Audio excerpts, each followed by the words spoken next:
Hi, everyone. Harry here to talk about Trump's Truth Social message that comes on the heels of other proclamations by him and his newly confirmed education secretary, Linda McMahon, generally threatening universities with all kinds of harsh consequences for allowing so-called illegal protests. Now, there's a lot in this illegal protests, and all the nuances. I think it's pretty clear escape him completely, but it has alarmed the sort of free speech community, and you have different statements put out by the groups who are concerned about free expression on campus, including those who in the past have been very harsh in condemning the excesses in protests that have had the effect of suppressing speech that happened quite a bit early on in the speeches in the protests involving the Gaza war. But Trump is now just generally, it seems, almost cartoonish. Let me read his statement. All federal funding will stop for any college, school, or university. The stop was in capital letters that allows illegal protests. Let's just start there, which is even if they allowed illegal protests, except by violating congressional mandate, it's the same problem as he has elsewhere. You can't just stop all funding for research or grants or the like. So it's very much him as kind of cartoonish dictator, throwing his weight around. Agitators, whatever that means, will be imprisoned or permanently sent back to the country from which they came. American students will be permanently expelled or, depending on the crime, arrested. No masks! Exclamation point. I'll get back to that in a second.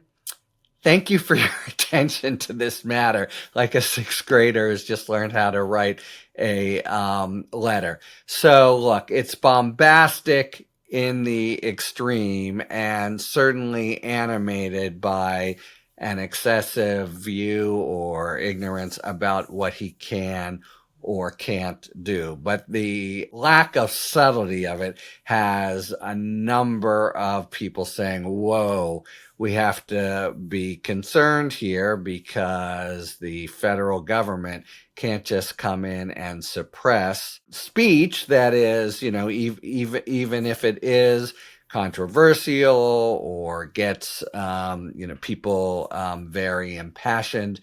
That's the kind of thing that has to be able to go on at universities. And of course, there's a whole extra problem if they are private universities. So, it's true in general that universities, even private universities, depend on federal funds.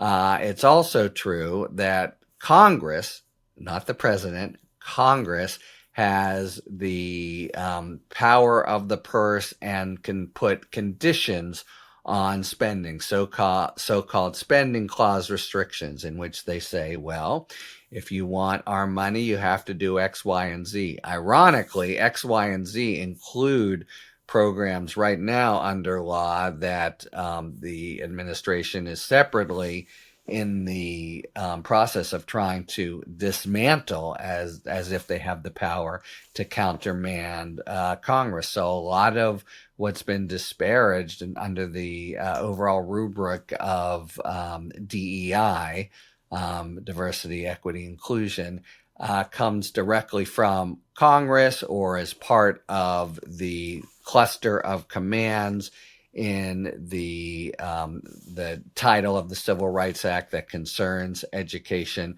So both there in the statements, and we have new ones from Linda McMahon, and here where it speaks that they disfavor, you have really a kind of exaggerated or just ignorant sense of the power of the federal government. And what you have are sort of blanket authoritarian statements followed by "thank you for your attention to this matter" from the president. So it's part and parcel of other things. So whatever it's true, of course, you don't want illegal protests. You don't want people beating up people, but you do want lawful protests. We haven't seen the order that he apparently is going to issue, and the devil will be in the details, or in this case, maybe the devil will be in the details of enforcement. But there's every reason to think that Trump will be siding with certain speech and opposing certain speech based on content that they may not do. And that's a basic distinction that is completely lost on him. The federal government can't suppress otherwise lawful speech based on its content. Now, it can try to incentivize certain kinds of programs and speech within limits by holding out funds. But again, this is Congress, not Trump. So a few things. First, the overall dictatorial kind of tyrannical tone of his note and the sort of feel of an almost Charlie Chaplin-esque kind of dictator. Second, a really complete devil in the details, uncertainty about the law and what they'll try to do. But third, and I'd say most importantly, in terms of how this fits in to the overall context and agenda of what Trump's doing, he's just ignoring Congress, as he does again and again. Congress decides how money is spent. Congress decides whether to put certain strings on the acceptance of money, which the courts allow in large part, but not completely. But this is him just assuming not only unitary executive, unitary federal government. He just says, boom, as if it's the end of the matter. Okay, just a little note on no mass in all caps and exclamation point.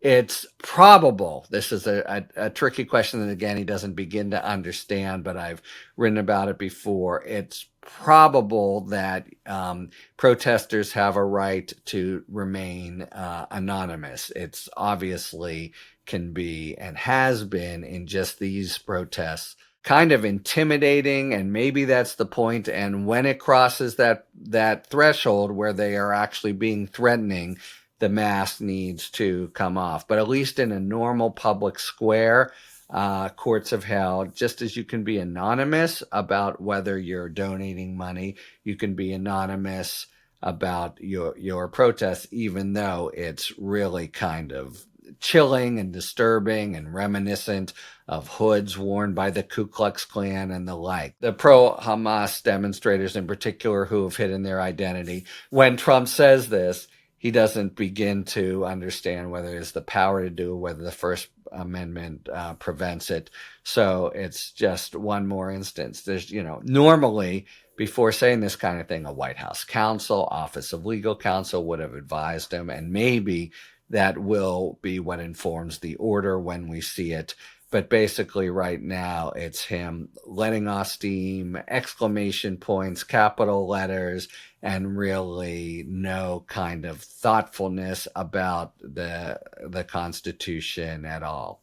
Forbidding unlawful illegal protests, that's fine. That's why a protest that's illegal may be forbidden, should be forbidden. If he's trying to say some colleges haven't been vigilant enough about that, that's fine. But there's every reason to think that when we see this, it will be lacking in all subtlety and possibly constitutionally infirm. So we'll keep an eye out for the actual order and where it goes. And till then, talk to you later. Thanks for tuning in. If you enjoyed this video and other Talking Feds content, please take a second to like and subscribe. Talk to you later.